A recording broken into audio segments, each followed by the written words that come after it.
Over 5,000 people are presumed dead after 2 days of nonstop flooding in Libya. A quarter of the city of Derna has been destroyed. Benghazi was also severely hit. The floods overturned vehicles, knocked down trees, and caused buildings to collapse.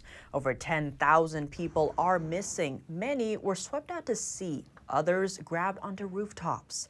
The International Rescue Committee calls it an unprecedented humanitarian crisis. The flooding began when Storm Daniel overwhelmed northeastern Libya with rain, causing 2 dams to break. Rescue efforts are ongoing. And the death toll has risen in the Morocco earthquake, increasing from 2,800 to over 2,900. This makes it Morocco's deadliest earthquake since 1960. Many villages were hit, leaving thousands without shelter, food, water, or medical care. The earthquake struck 4 days ago, and many are still missing or trapped beneath rubble. Former President Donald Trump discovers another way to get out of the Georgia RICO case. This time, he's following one of his co-defendants' lead. He's asking the judge to dismiss most of the charges against him. NTD's legal correspondent Arlene Richards has more. Former President Trump is getting a little help from co-defendant Ray Smith in the Georgia RICO case. Smith is an Atlanta-based lawyer who helped Trump challenge his Georgia loss. In the RICO case, Smith filed an extensive motion asking the court to dismiss most of the charges against him. And Trump filed a 1-page motion asking for the same thing. He adopted every argument presented by Smith. Smith's motion states that the 98-page indictment has voluminous defects and that it fails to allege an offense. For example, Smith states that the RICO charge in count 1 of the indictment fails to sufficiently allege a violation of Georgia's RICO statute. Count 1 accuses all 19 defendants of conspiring to defraud the United States by attempting to overturn the 2020 election results. Smith's motion argues that the charge doesn't specifically identify a racketeering enterprise that operated to overturn the 2020 election, and that the charge seeks to punish protected First Amendment activity. It says the charge could apply to millions of Americans who believe that the election fraud had occurred. Trump is asking that most of the 13 charges against him be dismissed. Over in Manhattan, there's speculation that Trump's March trial date in the hush money case could be changed. In this first criminal indictment, Trump is accused of falsifying business records. That's for allegedly mislabeling payments for adult film actress Stormy Daniels over an alleged affair. The payments came in the days leading up to the 2016 presidential election. Judge Juan Merchan, who was presiding over the trial, rejected Trump's request to discuss scheduling this month, but left open the opportunity to discuss potential conflicts in February, at which time he says they will know what the best adjourned date might be for the trial. While Judge Merchan mulls over Trump's mounting trial schedule, a liberal group in Minnesota filed a lawsuit to challenge the former president's candidacy. It's the second lawsuit in 2 weeks to argue the 14th Amendment bars Trump from running for office. Section 3 of the 14th Amendment prevents former government officials from running for office if they have engaged in insurrection or rebellion against the government or given aid or comfort to the enemies thereof. The Constitution isn't clear on how to enforce the ban, nor who has the right to bring a claim. Some legal experts say the law was designed to block former Confederates who battled against the United States during the Civil War, and that what happened at the U.S. Capitol on January 6 was not an insurrection. Others argue that the Capitol breach was an insurrection and that Trump supported it. Arlene Richards, NTD News. House Speaker Kevin McCarthy today formally launched an impeachment inquiry into President Biden. That's as Republicans seek to obtain more bank records from the president and his son. Joining us now live is NTD's Iris Tao in the Capitol. Iris, what is the Speaker now vowing to do, and how does an impeachment inquiry work? Good evening to you. So an impeachment inquiry will provide additional legal power to House Republicans for their ongoing investigations into the Biden family. And that's exactly what House Speaker Kevin McCarthy is vowing to do today as he calls this impeachment inquiry a necessary, logical next step. Watch.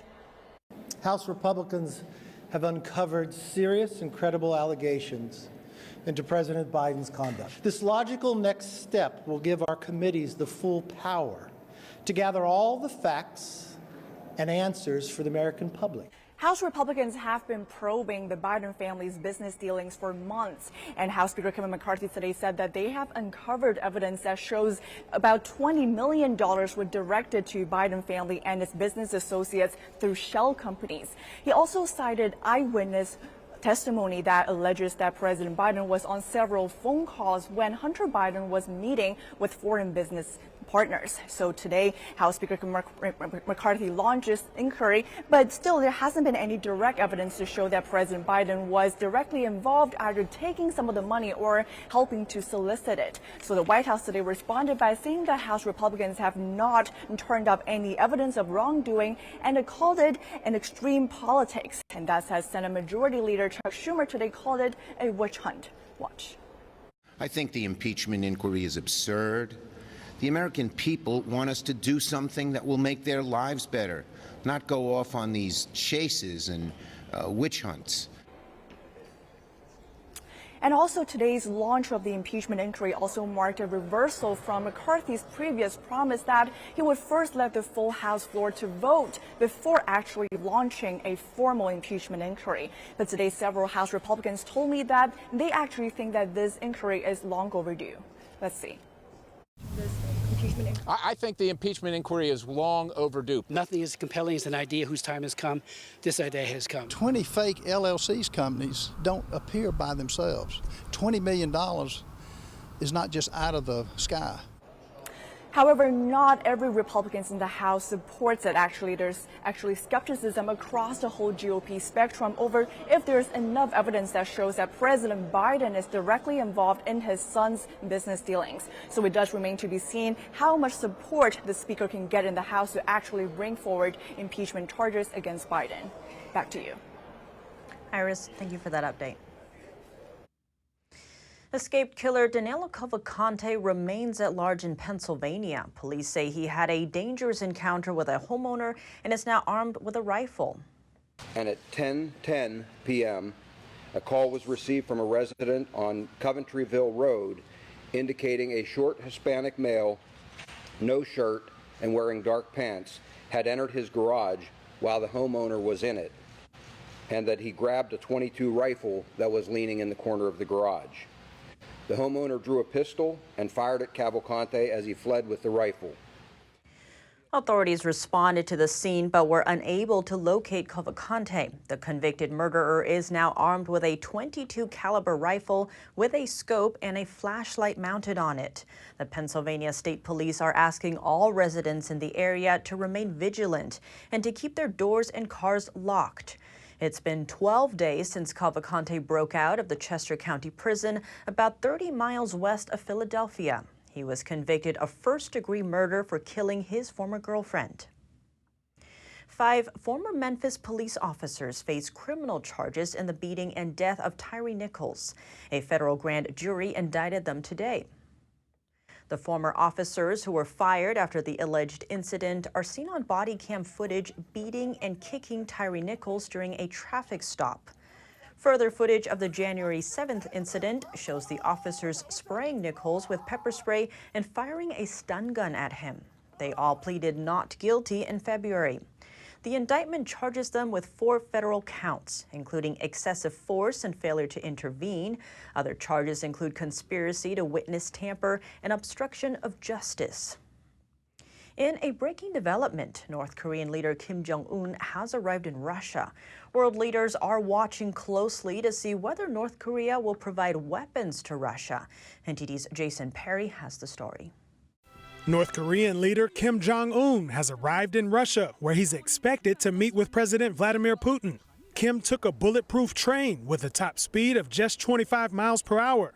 A former North Korean official said Kim's personal plane is old and hasn't been properly maintained.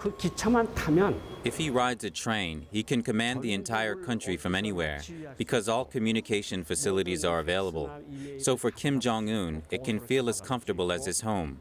But where in Russia will the 2 leaders meet? Some say they'll meet in the eastern city of Vladivostok. Putin arrived there on Monday to attend an international forum where he addressed U.S. politics.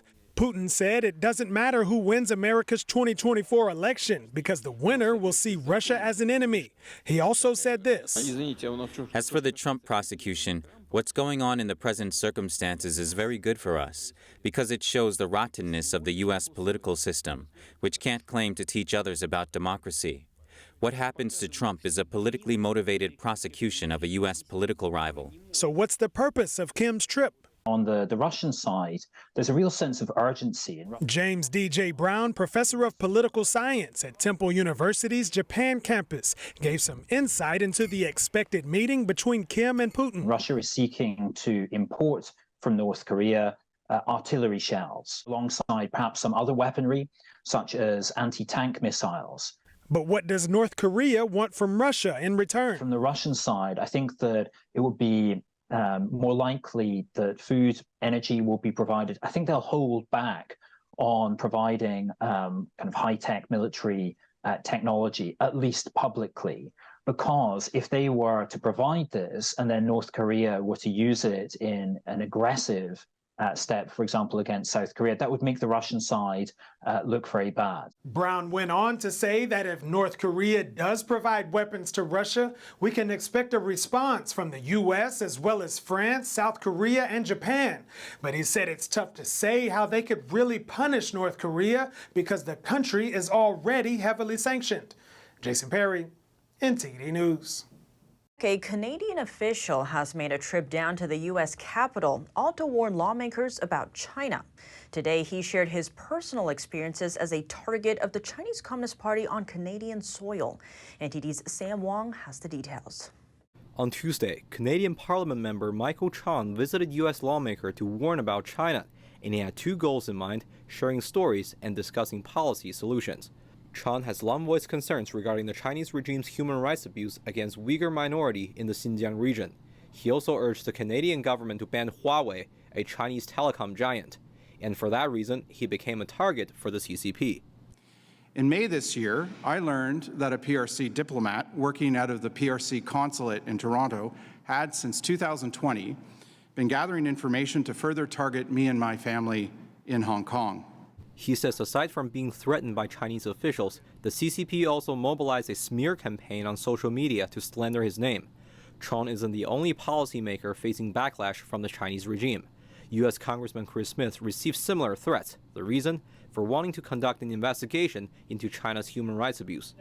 They told me, they being the FBI, to watch out for my social media, watch out for other things related to finances. They have their ways. The risk to me versus the risk to the diaspora, especially, and particularly when it's someone like a Uyghur or a Falun Gong practitioner or someone who really has raised the issue with regards to human rights abuse, they're in a class of their own in terms. Another target for the CCP, dissidents living overseas. Earlier this year, the FBI raided a Chinese police outpost disguised as a service center in Manhattan. Authorities said that the station is there to monitor Chinese nationals, particularly dissidents, on U.S. soil.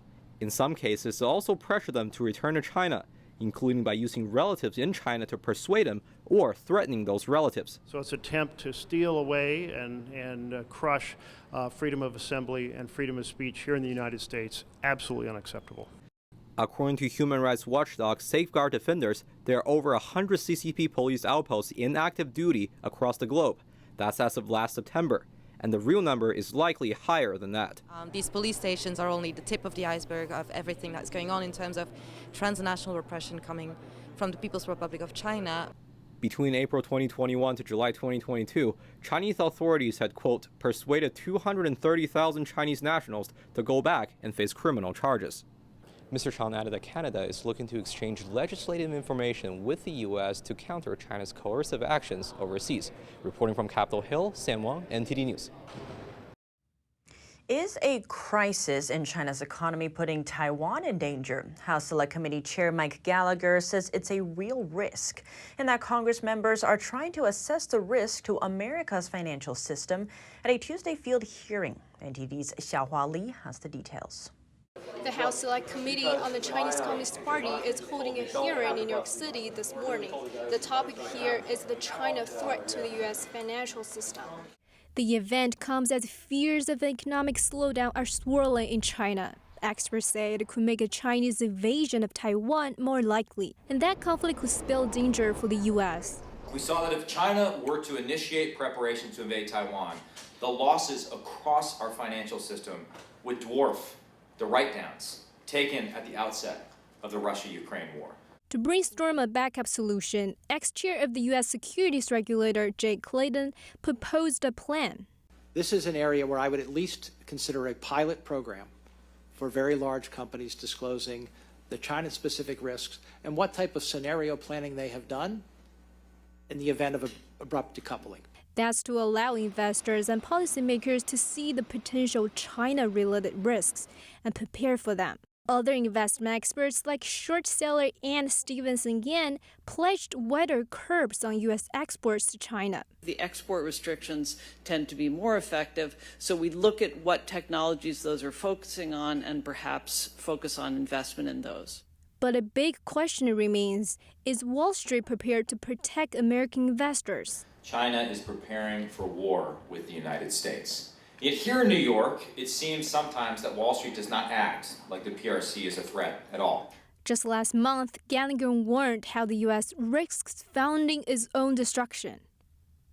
That's after reports reveal Wall Street investments are flowing into blacklisted Chinese companies. They've been flagged by Washington either because of their ties with the Chinese military or for their connections to human rights abuses. Taking on a genocidal communist regime as a business partner is not a recipe for success. It is a recipe for systemic risk.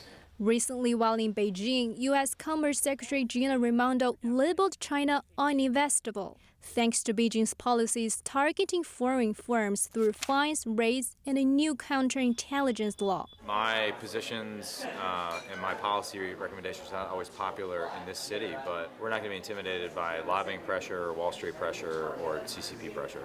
The Chinese regime claims Taiwan as its own territory, despite never having ruled the island. It has vowed to annex Taiwan by force if necessary. Xiaohua Li, NTD News. A fiery accusation. Senator J.D. Vance accused SEC Chair Gary Gensler of using the power of his office to target former President Trump. At the hearing, Gensler responded that he's proud of what he's done. NTD's Yu Chi-shi has more. At a congressional hearing Tuesday, Republican Senator J.D. Vance accused SEC Chair Gary Gensler of harassing former President Trump. The weaponization of the Securities and Exchange Commission.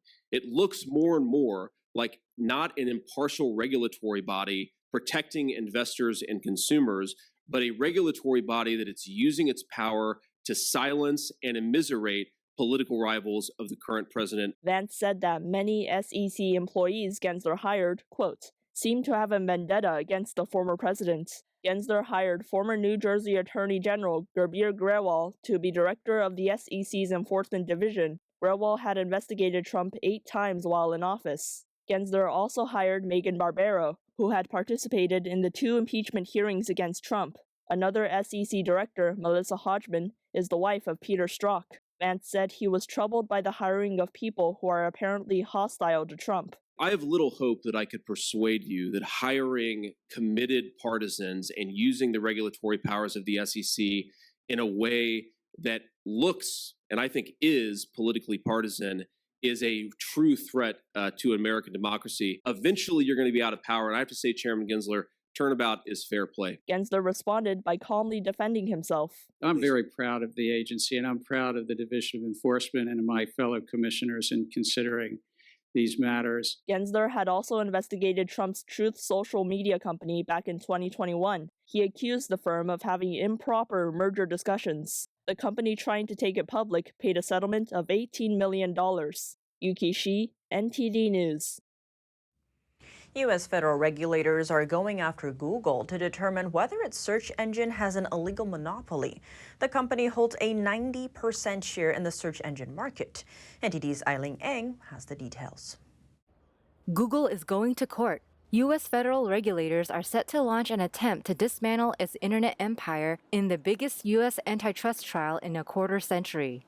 Over the next 10 weeks, federal lawyers and state attorneys general will try to prove Google rigged the market in its favor by locking its search engine in as the default choice in a plethora of places and devices.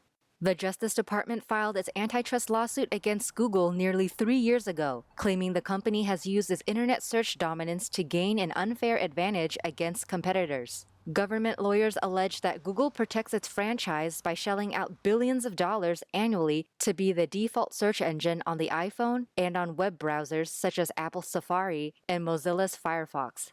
Google counters that it faces a wide range of competition despite commanding about 90% of the internet search market. Top executives at Google and its parent Alphabet, as well as those from other powerful technology companies, are expected to testify. Regulators also charge that Google has illegally rigged the market in its favor by requiring its search engine to be bundled with its Android software for smartphones if the device manufacturers want full access to the Android App Store. The judge won't issue a ruling until early next year.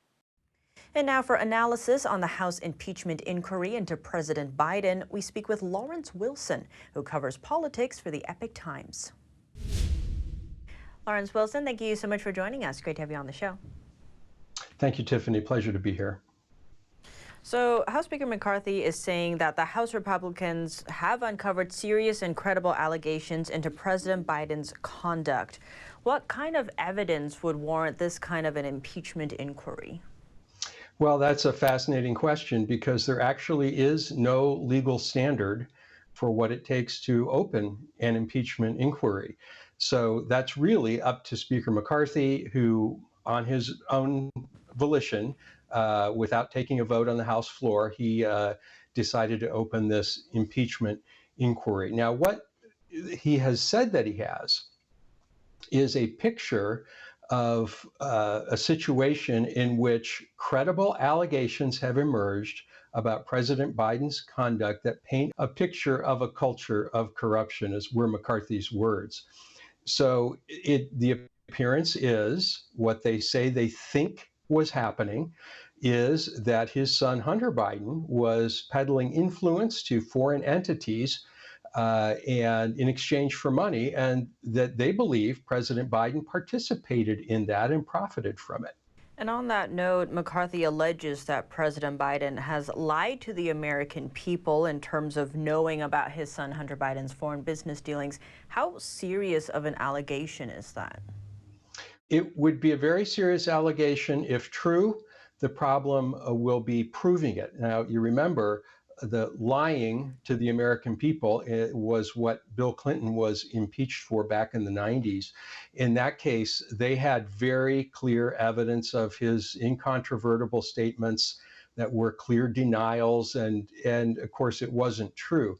Here it's a little different because they have a witness who says that President Biden, then Vice President, took part in phone calls and meetings with his son's business associates, and the president has said that he had nothing to do with that.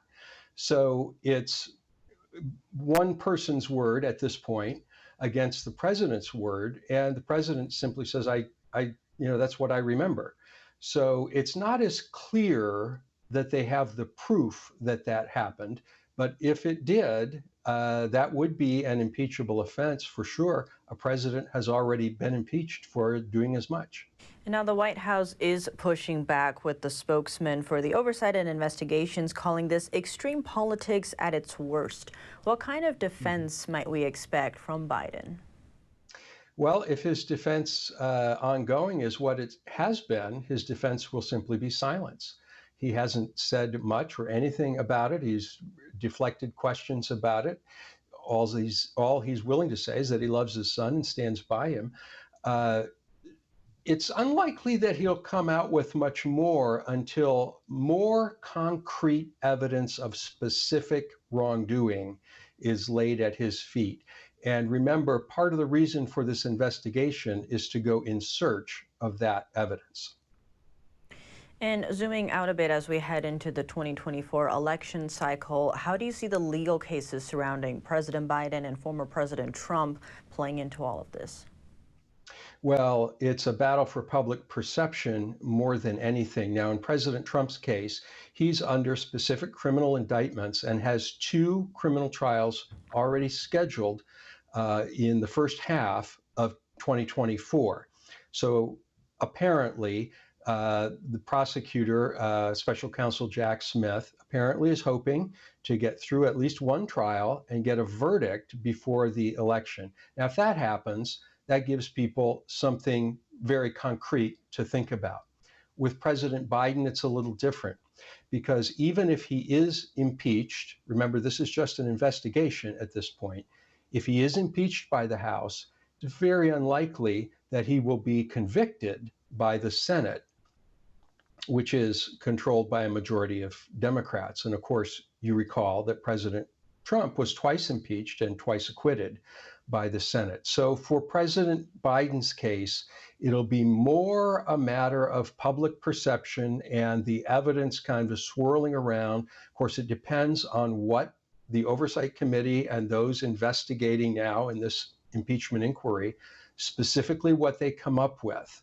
But it's very unlikely that there'll be a hard yes or no, guilty or not guilty, before the election. So people will be left to weigh that evidence on their own. Lawrence Wilson, thank you so much for your time. You're very welcome. Thank you. And now a look at the economy. The Census Bureau noting inflation has soared nearly 8% from 2021 to 2022, marking the biggest single-year increase in decades. How does federal regulation help or hinder that? We speak with economist and author Antonio Graceffo. Antonio Graceffo, thank you so much for joining us. Great to have you back on the show. Good to see you, Tiffany. So with this potential auto workers strike looming, there's a lot of focus on unions calling for wage hikes to begin. What are the short and long-term impacts of that? Well, the issue with any kind of a wage hike is that you have a market rate of pay. You have a market salary that's paid by all the other employers, and then we have an equilibrium of people that want to work at that wage and companies that are willing to pay them. When you have strikes and you have other or legislation that forces the wage to go up, all that means is job cuts because the money has to come from somewhere. The average corporate profits are about 6 to 8%. So if you start trying to increase the wage by 20%, or there's people calling for a doubling of the minimum wage, well, that money has to come from somewhere. They're going to wind up firing people. They're going to wind up cutting hours. And, in the long run, it's going to do more damage than good. And on the note of minimum wage, what's the root issue here when unions call for that? Well, as far as minimum wage goes, the labor cost represents about 30 to 40% of the cost for most companies, like retail companies, fast food, that sort of thing. If you double the labor cost, now they need about a 30% increase in price in order to, to make the same profit they were making before. And if they increase the price by 30%, well, that hurts everyone, hurts all the consumers. Also, it means that people will buy fewer of that item or use that service less frequently, shop at that place less frequently. Some businesses will be driven out of business because of tremendous wage hikes like that. And actually, Antonio, you recently wrote an op-ed laying out how President Biden has made a point since taking office of raising the federal minimum wage to $15 an hour. With the federal government, one of the problems is that the federal government is not subject to the market because federal government doesn't have to earn a profit. And federal government will get reelected based on a lot of factors other than economic performance of their investments. So he might order a doubling of the federal minimum wage, or the minimum wage for federal workers rather, and then a year from now he would say, we successfully increased the wage of 100% of federal workers, therefore we are successful. Right? Well, it's a law. Of course it raised 100% of these people's wage, but did it help anybody? Well, where does the federal government get its money that it pays these wages out of? It gets it from taxes. So that means one of two things. Either the government has to raise taxes, or the government has to take money away from other services, which might be things that you want or need, and use that to pay these government workers a higher wage. And now President Biden on Labor Day actually said the U.S. is no longer exporting jobs under his watch. You know that that's a bit misleading. So why is that? It's a bit misleading for a number of reasons. One is that when we look at unemployment, first of all, unemployment is higher now than it was under Trump. But there's another figure, which is workforce participation. And this means the people that have just given up and are no longer looking for work, or that chose, instead of looking for work, they went on social services. That number has increased. It is much higher under Biden than it was under Trump. So technically, those people should be added to the unemployment rolls, or they represent people who don't have jobs under Biden. So we do have higher unemployment under Biden, but we have a lower workforce participation rate under Biden. Now, another thing is that if a company is going to build a new call center, or they're going to build a new factory, and they go, well, let's do a feasibility. Should we put it in New Jersey? And then they go, oh, you know what? With all the regulations and wage hikes in the United States, it's too expensive to open there. So we're going to move we're going to put our new factory in India. We're going to generate 1,000 new jobs in India. Okay, that does not count towards unemployment, because those jobs never existed in the United States, and Biden is not counting those jobs. The Biden administration has a lot of regulations. For example, we have green regulations, we have environmental regulations. Of course, we have safety and things like this. And while these things may seem good on the surface, the problem is that each one of those creates cost, and they encourage companies to move overseas where the regulation is less and the cost will be less. When you buy products from China, when you buy products from India, why are they cheaper? They are cheaper not just because of the difference in wage, but also because of the difference in the regulation and, of course, the taxes. And it's just cheaper to operate a company over there because you don't have to pay these kind of restrictions. And so given that we are seeing a lot of notes on, say, DEI, ESG, all these different ones, as you mentioned, regulation, what would be the solution? And I think you mentioned leaving it to the market. How would that play out? Yeah, the solution to everything is just leave it to the market. If you leave it to the market, the best people will get hired. The companies want to maximize profit. They will make decisions that maximize their profit. When people get angry at corporations, they go, all those corporations care about is profit. And I say, yes. And thank goodness, because that means they will always make the decision that maximizes profit. And that means if you're the best candidate, they will hire you regardless of gender, race, whatever it is. But instead, companies wind up in situations where if they can't, maybe they're short a worker and they have to find somebody that meets a particular criteria, and they're turning down qualified people. So that also increases cost. Every regulation increases cost. If we leave it to the market, companies will do the profit maximizing activity. This will create the most jobs, and we all work for these companies. That's the other thing. Everybody hates I hate the big corporate. You work for the big corporate. You're dependent on them for your income. You don't want them to fail. Indeed. Well, Antonio Gracefo, thank you so much for your time. Thank you, Tiffany. Welcome back. Apple just unveiled its new iPhone 15 today at its annual September event. We talked with NTD Business's Don Ma for details. Don Ma, thank you so much for joining us. Yeah, great to be here, Tiffany. So give us a sense of what are the new products that were unveiled at the event today. Sure. So the event was about an hour and a half. iPhone 15s will now have the dynamic island. Previous ones had the notch. Now it has a better and brighter display and faster speed. So these are some pretty standard upgrades. But the bigger upgrade here is the camera for the iPhone 15. It has now 48 megapixels. And what that means is basically clearer pictures with more detail. You can zoom in further into your photos and better portrait photos and night photos. Besides the camera, also has this new feature that will allow you to be able to find your friends with turn-by-turn directions down to the last foot. So you'll never lose your friends again if you had trouble finding them in the past. And the last thing is that it has a new USB-C connector. That's the same connector you use to charge your iPad, so you don't need as many charging cables. But of course, the flagship unveiled today was its iPhone 15 Pro. It's now lighter, faster, with a smaller footprint, made using titanium, better camera as well. One notable feature now is that the mute switch is gone. and they're replacing it with a button in its place. And you can actually customize that button to do other things than just muting your phone. And another big upgrade to the iPhone 15 Pro lineup is that it uses the industry's first 3-nanometer chip, so it's going to be more efficient. But the bad news is the base price of the iPhone 15 Pro Max got a price hike of $100 compared to last year. But other than that, the phones will be available later this month. So how much is that phone then? It's $11.99. I see. And Don, the Apple Watches also got an update, right? What's new with those? Sure. The next Apple Watch is the Series 9. It has a new chip, makes it faster. It's now also brighter. They added a new gesture as well that's going to make it easier to use the watch with just one hand.